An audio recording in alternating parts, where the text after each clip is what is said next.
Bonsoir tout le monde, j'espère que vous allez bien. Je ne suis pas encore chez moi, pas de micro, désolé.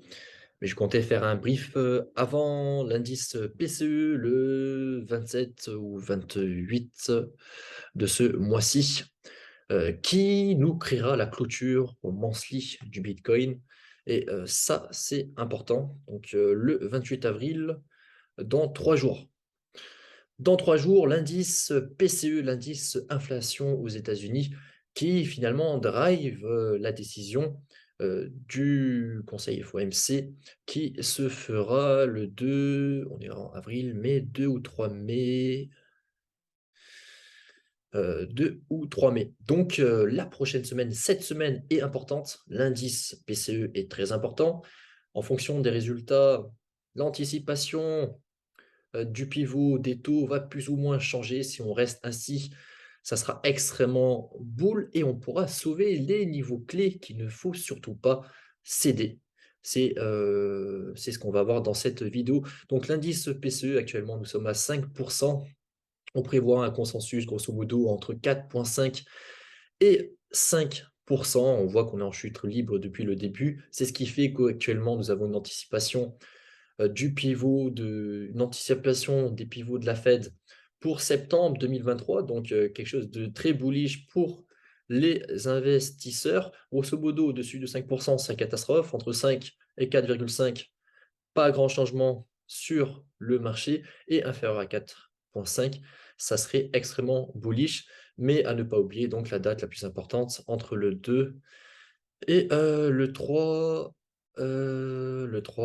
mai 2023, la décision de la Fed, on devrait avoir une augmentation une dernière fois de 0,25 et puis plafonner jusqu'à septembre de cette année avant de commencer à chuter. Et peut-être, pourquoi pas, quand on commencera à chuter, la récession. La récession, parce que oui, je ne l'ai pas oublié, si on rajoute les 6 mois depuis l'inversion de la courbe des taux, ça nous ferait en juin 2023, juin, juillet, août, septembre, on n'est pas très loin de septembre. En septembre, on compte faire pivoter, mais à l'instant T, je pense que les banques ont besoin de faire monter encore les prix pour créer de la liquidité. Ils ont besoin de liquidité et pour ça, il faut qu'ils vendent plus haut. C'est pour cela que je pense que pour l'instant, le retracement, on n'en a pas encore fini avec le retracement. Alors, on s'était arrêté sur cette semaine incroyable il y a quoi? Il y a peu plus d'un mois quand même, où on a sauvé le support majeur sur l'euro-dollar, on a sauvé la résistance majeure qu'on n'a pas cédée sur le dollar et on a surtout sauvé notre cher Bitcoin avec son support majeur. Ici, on a fait une chasse au stop. Alors actuellement, je vais pas trop m'embrouiller dans mes propos, mais sur le Bitcoin en daily, on a cédé un support majeur ici.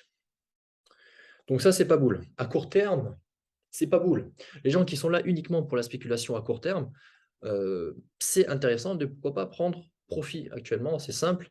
On est sur des niveaux que je regardais il y a quelques mois autour du William Air et ce que je vous disais, quand on arrive au sommet, étant donné qu'on ne s'attend pas à un bull run, alors oui, on n'est pas sur les niveaux de Akinjun, voire du nuage Ishimoku, mais sur une année de retracement, on n'est pas censé faire ça, on est censé faire ça. Donc, grosso modo, on est censé faire ça.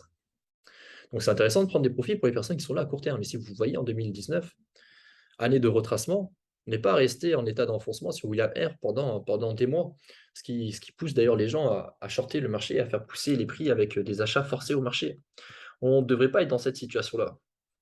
Pourquoi? Parce que tout simplement, les taux, ils sont encore très élevés. On n'a pas encore commencé à pivoter.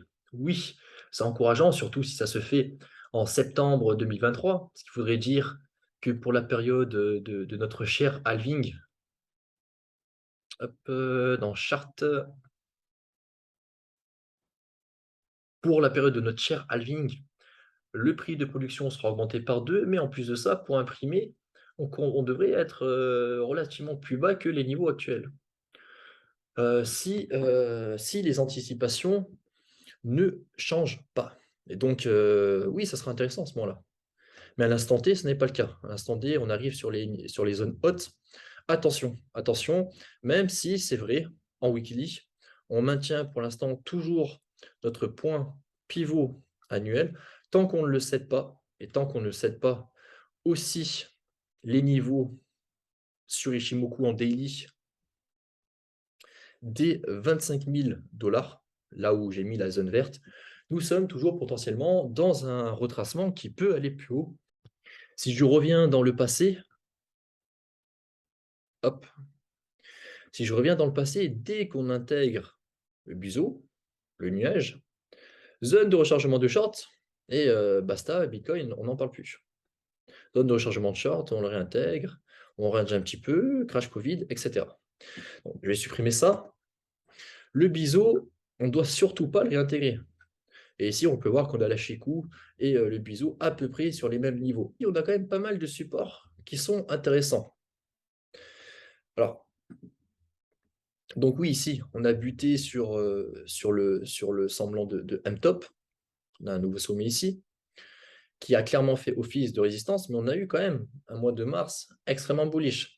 Donc, ça fait sens, hein, ça fait sens, c'est pas dérangeant pour moi de voir le cours retracer, réaccumuler des longues et repartir.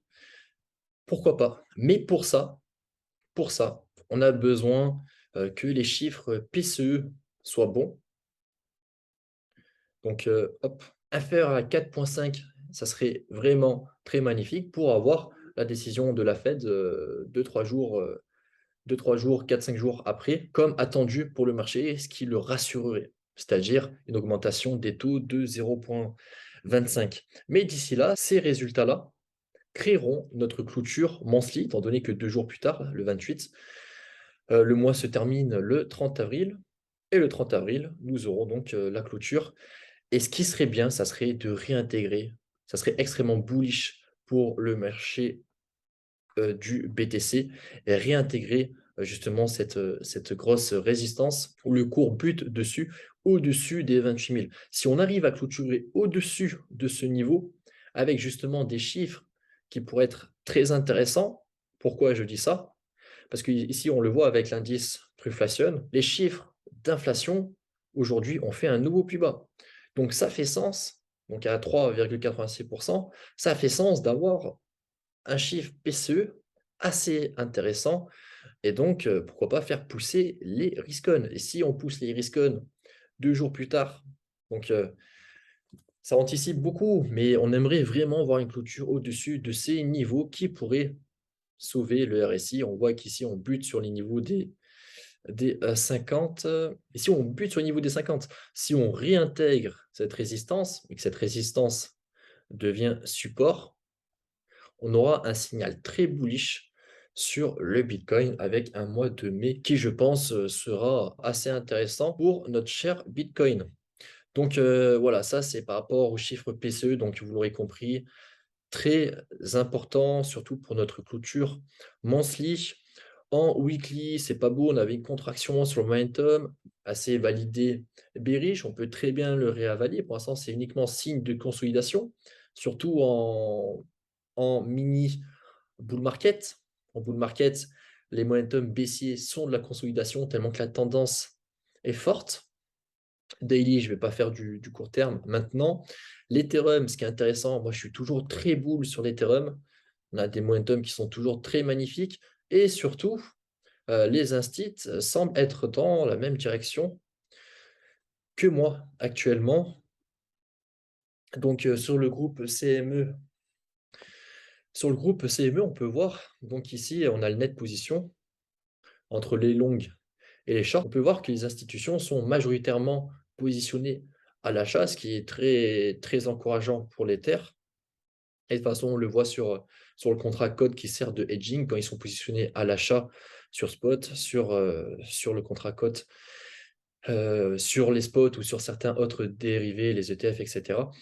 Sur le contrat code, on en a un qui justement sert à se hedger. Je vous avais déjà parlé de tout ça. Et là, on voit qu'on est en train de faire un nouveau plus bas. Le dollar. Alors, le dollar, juste en macro court terme, parce que le dollar, je le suis de très près. Ici, il avait cassé son support, sa résistance majeure, donc réintégration. Je m'attendais à un rebond du dollar dans la zone de recherchement. Il est venu chasser les stops. Et là, on semble mettre en place un double bottom. Donc attention, attention avec ça. Le dollar qui reprend de la force, mais peut-être que c'est juste un simple rebond. Ici, on le voit sur le contrat cote, les institutions ne sont pas positionnées fortement à l'achat. Il fait même un nouveau plus bas.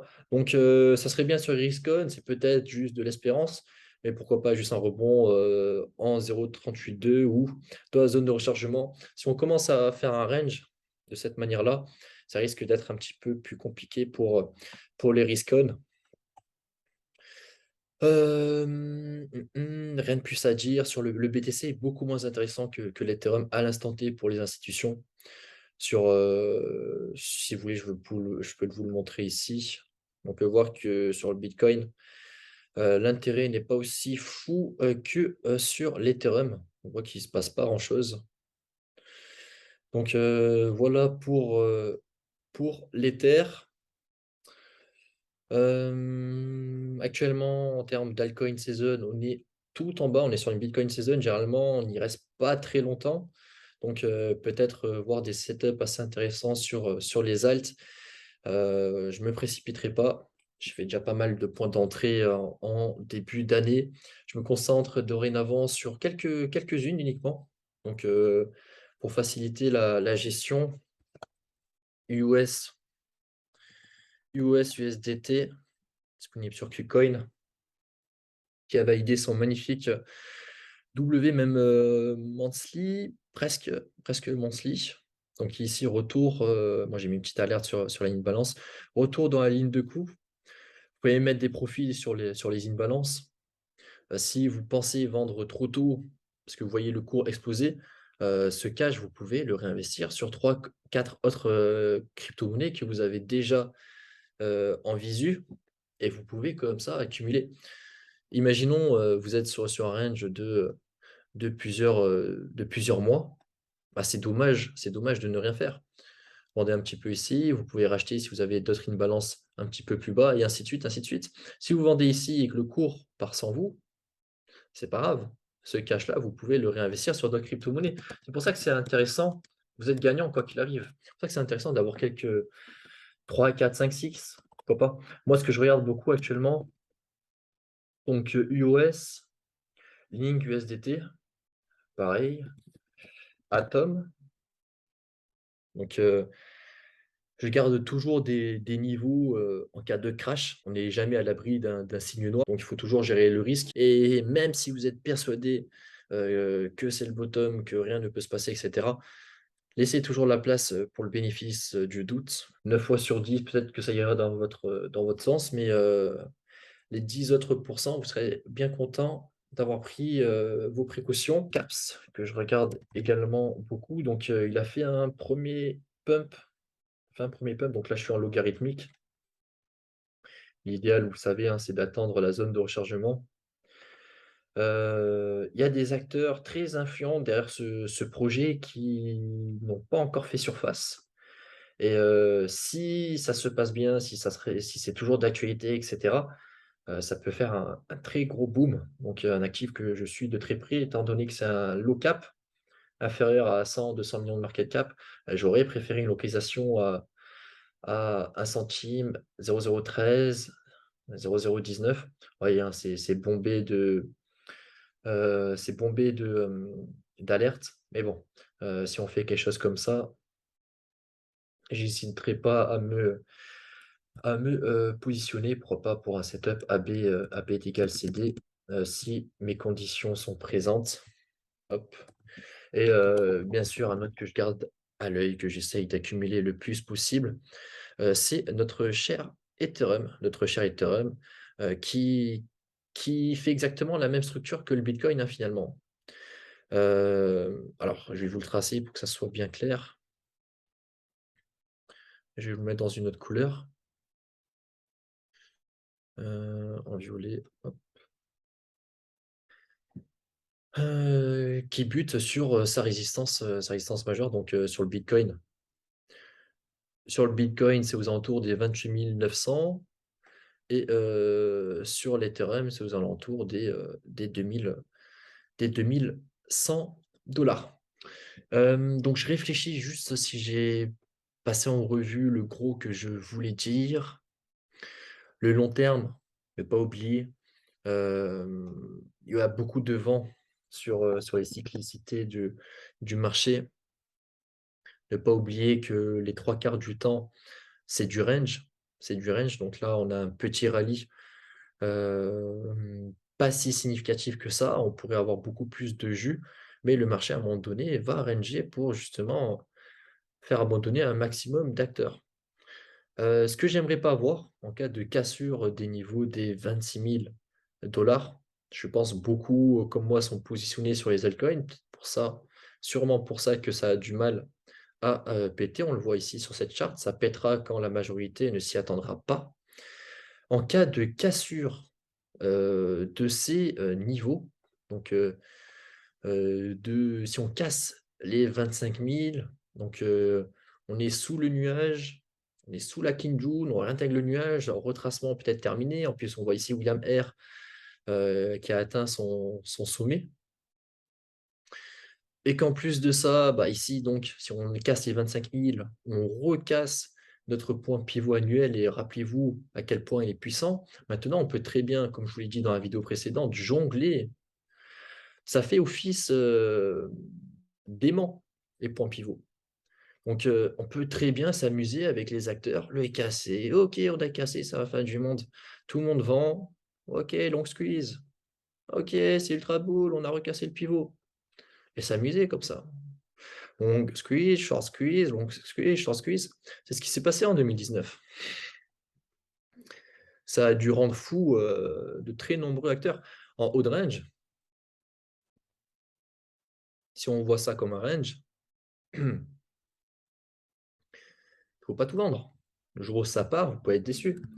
Donc, quand vous placez des ordres sur les imbalances, placez 20%, 25%.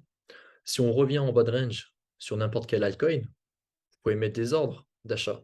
Vous êtes bénéfique. Si ici vous vendez et que ça break, vous vendez 25%, ces 25%, vous les remettez sur un autre actif. Donc, qu'on a vu juste précédemment, ça guise d'exemple. Et c'est quelque chose qui fonctionne très bien. Alors voilà, dernier point, cette charte que j'aime beaucoup. Prendre du recul et ne pas oublier que nous sommes toujours dans des niveaux de, entre guillemets, bottom, très intéressant autour du Bitcoin. Le halving, le 24 mai, dans, dans à peu près un an, dans tout pile un an, avec donc une production de minage qui va être multipliée par 2. On a un hash rate qui a fait des sommets historiques. Qu'est-ce que ça veut dire? Ça veut dire que la blockchain Bitcoin se porte extrêmement bien et qu'on a un intérêt autour des mineurs qui n'a jamais été aussi présent. En termes de nettoyage, ça a été fait. Toutes les sociétés qui faisaient du minage du Bitcoin, qui se sont retrouvées en faillite, se sont fait absorber par plus gros qu'eux, et là, ça repart. Ça repart, et actuellement, les mineurs, ils ne sont pas extrêmement en profit. Donc ici, grosso modo, d'ici un an, on peut s'attendre à un prix de production. Donc ici, il n'est pas très très précis. Il devrait être pour moi un petit peu plus au-dessus, étant donné que le hash rate est bien plus haut qu'en mars 2021. Si on se base sur ces chiffres-là, d'ici un an, le hash rate, s'il reste ainsi, parce que si le hash rate, il y a de plus en plus de mineurs, la difficulté, elle va augmenter. Donc les bénéfices seront encore moins importants. Il faudra que le BTC soit encore plus haut pour que les mineurs soient rentables. Donc même sans prendre en compte qu'il y aura de plus en plus de mineurs par rapport au point que nous connaissons aujourd'hui, le Bitcoin, d'ici un an, il sera à peu près à 21 000 fois 2, à peu près aux 40 000. Inférieur à ce prix-là, les mineurs seront en déficit. Au-dessus de ce niveau, les mineurs ils seront en bénéfice. Donc, c'est des niveaux qui restent à long terme très intéressants. Et finalement, tout ce qui se passe entre tout ça, là, dans un an, 2 ans, on n'en parlera plus de ces niveaux. Au bonheur à ceux qui auront investi ici, peut-être. Voilà pour cette vidéo, donc à ne pas oublier le PCE, très important pour le 28. Je vais attendre ça avec impatience. et on verra si, tous ces niveaux seront sauvés. Ça serait très, très cool donc comme vous l'aurez compris, de clôturer ce mois au-dessus, des, 29 000 Attention au FOMC, le 2-3 mai. On a souvent un petit marché qui retrace, peu importe, ce qui est dit et je vous ferai une petite update, s'il y a du changement. Ciao tout le monde.